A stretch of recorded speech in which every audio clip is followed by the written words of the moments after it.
को अमरोहा सहारनपुर का दौरा करेंगे। हारी हुई सीटों के लिए विशेष रणनीति बनाई गई है। उत्तर प्रदेश दौरे पर कई केंद्रीय मंत्री भी आएंगे और साथ ही केंद्रीय गृह मंत्री अमित शाह भी यूपी का दौरा करेंगे। इसके अलावा भी कई सारे केंद्रीय मंत्री होंगे जो यूपी का दौरा करेंगे और यूपी में जो लोकसभा की सीटें बीजेपी पिछली बार हार गई थी, उन तमाम सीटों पर इस बार बीजेपी का विशेष फोकस रहने वाला है और साथ ही हारी हुई सीटों पर ही तमाम केंद्रीय मंत्री दौरा करेंगे, जनसभा को संबोधित करेंगे और साथ ही बीजेपी की जो उपलब्धियां रही पिछले 5 साल में वो भी जनता तक पहुंचाएंगे। तो 28 फरवरी को अमरोहा और सहारनपुर आने वाले हैं बीजेपी के राष्ट्रीय अध्यक्ष जेपी नड्डा और 2024 की तैयारियां जोरों पर हैं। बीजेपी उन सभी सीटों पर फोकस कर रही है जहां पर 2018 में बीजेपी को हार का सामना करना पड़ा था। और दिल्ली से पवन गौड़ ज्यादा जानकारी के साथ में जुड़ गए हैं। पवन, जेपी नड्डा का उत्तर प्रदेश का दौरा, क्या ज्यादा जानकारी, क्या कुछ स्केड्यूल रहने वाला है, क्या विशेष कार्यक्रम होंगे? क्योंकि हारी हुई सीटों पर बीजेपी का विशेष फोकस है, तो क्या उन सभी सीटों पर जेपी नड्डा दौरा करेंगे?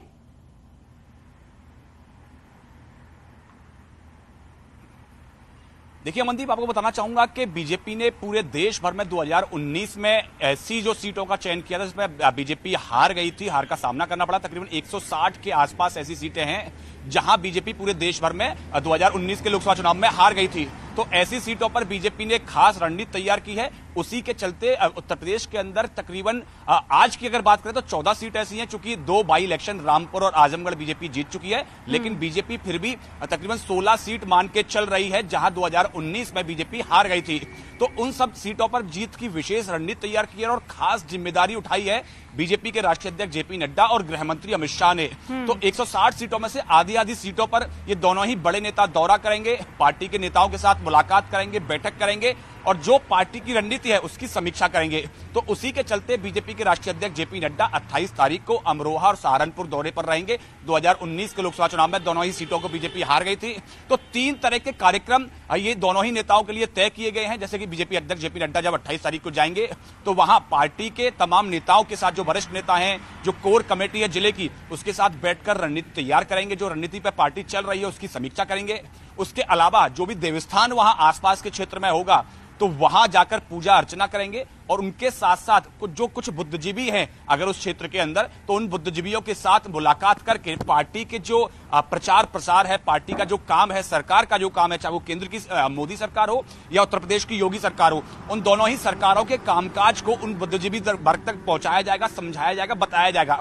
तो इन 3 तरह के कार्यक्रमों को लेकर चाहे बीजेपी अध्यक्ष जेपी नड्डा की बात करें या गृह मंत्री अमित शाह की बात करें, तो वो आधी सीटों पर पूरे देश भर भ्रमण करेंगे। उसी के चलते 28 फरवरी को बीजेपी अध्यक्ष जेपी नड्डा अमरोहा और सहारनपुर का दौरा करने वाले हैं। हालांकि अभी कार्यक्रम की फाइनल रूपरेखा तैयार की जा रही है कि किस तरह से कार्यक्रम उनका रहने वाला है, क्या समय सारणी क्या रहेगी। लेकिन अभी जो पार्टी सूत्रों के हवाले से खबर जो मिल रही है उसमें यही है कि 28 फरवरी को अमरोहा और सहारनपुर का दौरा करके बीजेपी अध्यक्ष जेपी नड्डा जीत की रणनीति की समीक्षा करेंगे। पवन, गृह मंत्री अमित शाह भी यूपी का दौरा करने वाले हैं और साथ ही जेपी नड्डा भी यूपी जाएंगे। इनके अलावा और भी कुछ केंद्रीय मंत्रियों की जानकारी मिल रही है जो कि आने वाले दिनों में उत्तर प्रदेश का दौरा कर सकते हैं, तो उनमें कौन कौन से केंद्रीय मंत्री शामिल होंगे?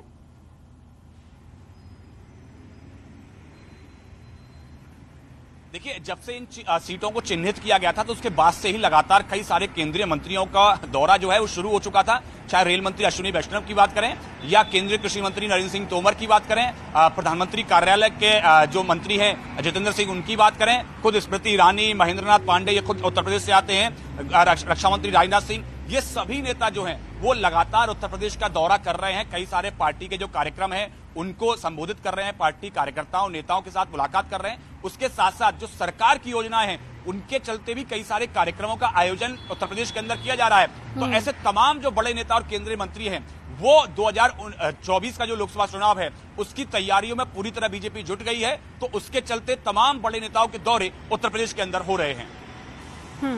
तमाम जानकारी साझा करने के लिए बहुत शुक्रिया पवन आपका। और चलिए खबरों में आगे बढ़ते हैं। मिशन 2024 को लेकर बीजेपी तैयारी शुरू कर चुकी है। उत्तर प्रदेश में 80 लोकसभा सीटें हैं, लिहाजा उत्तर प्रदेश में दोबारा ज्यादा से ज्यादा सीटों पर कब्जा करने के मकसद से पार्टी ने कमर कस ली है और अब केंद्रीय मंत्रियों का प्रदेश में आना जाना लगा रहेगा। जेपी नड्डा के बाद में अमित शाह के आने की भी खबर सामने आ रही है। हमारे साथ में डिप्टी सीएम ब्रजेश पाठक जी हैं। सर, जिस तरीके से भारतीय जनता पार्टी आगामी निकाय चुनाव और लोकसभा चुनाव की तैयारियों में जुटी हुई है, अमित शाह जी के भी दौरे होने हैं, केंद्रीय नेतृत्व उत्तर प्रदेश को लेकर गंभीर है लोकसभा और निकाय चुनाव। 2024 के लोकसभा चुनाव के लिए भारतीय जनता पार्टी पूरी तरह से तैयार है। हम अपने बूथ स्तर से लेकर प्रदेश स्तर तक के सभी कार्यकर्ता आदरणीय प्रधानमंत्री नरेंद्र मोदी जी की जो गरीब कल्याण योजनाएं हैं वो जन जन तक पहुंचा करके और उनकी योजनाओं को बता करके और लोगों का आशीर्वाद लेकर के काम कर रहे हैं और मुझे पूरा भरोसा है कि हम प्रदेश की सभी सीटों पर विजयश्री हासिल करेंगे। सर, विधानसभा सत्र की शुरुआत हो रही है, उसमें समाजवादी पार्टी आपको घेरने के लिए भारतीय जनता पार्टी को विधानमंडल दल की बैठक पूरी तरह से डिरेल्ड है। उनके पास कोई नीति एजेंडा नहीं है। अपने शासनकाल में उन्होंने अपराधी तत्वों को बढ़ावा दिया है। अब भारतीय जनता पार्टी आदरणीय योगी जी के नेतृत्व में, आदरणीय प्रधानमंत्री जी के मार्गदर्शन में लोगों को ये महसूस करा रही है कि आज उत्तर प्रदेश में कानून का राज है। आर्थिक मोर्चे पर हम शीघ्र ही नंबर 1 पर आ जाएंगे। इंफ्रास्ट्रक्चर हमारा अन्य राज्यों से सबसे बेहतर है। हवाई कनेक्टिविटी भी हमारे पास सर्वाधिक है। रेल यातायात भी सबसे अच्छा है। सर्वाधिक एक्सप्रेसवेज हमारे पास है। स्कूल हमारे बेहतर हुए, स्वास्थ्य सेवाएं हम उच्च कोटि की दे रहे हैं। तो चारों तरफ उत्तर प्रदेश की चर्चा है और विपक्ष के लोग नैरेटिव बदलना चाहते हैं, जबकि उत्तर प्रदेश को लोग अच्छी तरह जानते हैं कि उत्तर प्रदेश आज विकास के पथ पर बढ़ रहा है और नंबर 1 पर है। सर, अंतिम सवाल है, समाजवादी पार्टी आखिर उन लोगों पर कार्रवाई क्यों करती है जो रामचरितमानस के पक्ष में बात करते हैं? कल रोली तिवारी जिस तरीके से रोने, सपा का एजेंडा ही भारतीय संस्कृति के खिलाफ है, सांस्कृतिक विचारधारा के खिलाफ है।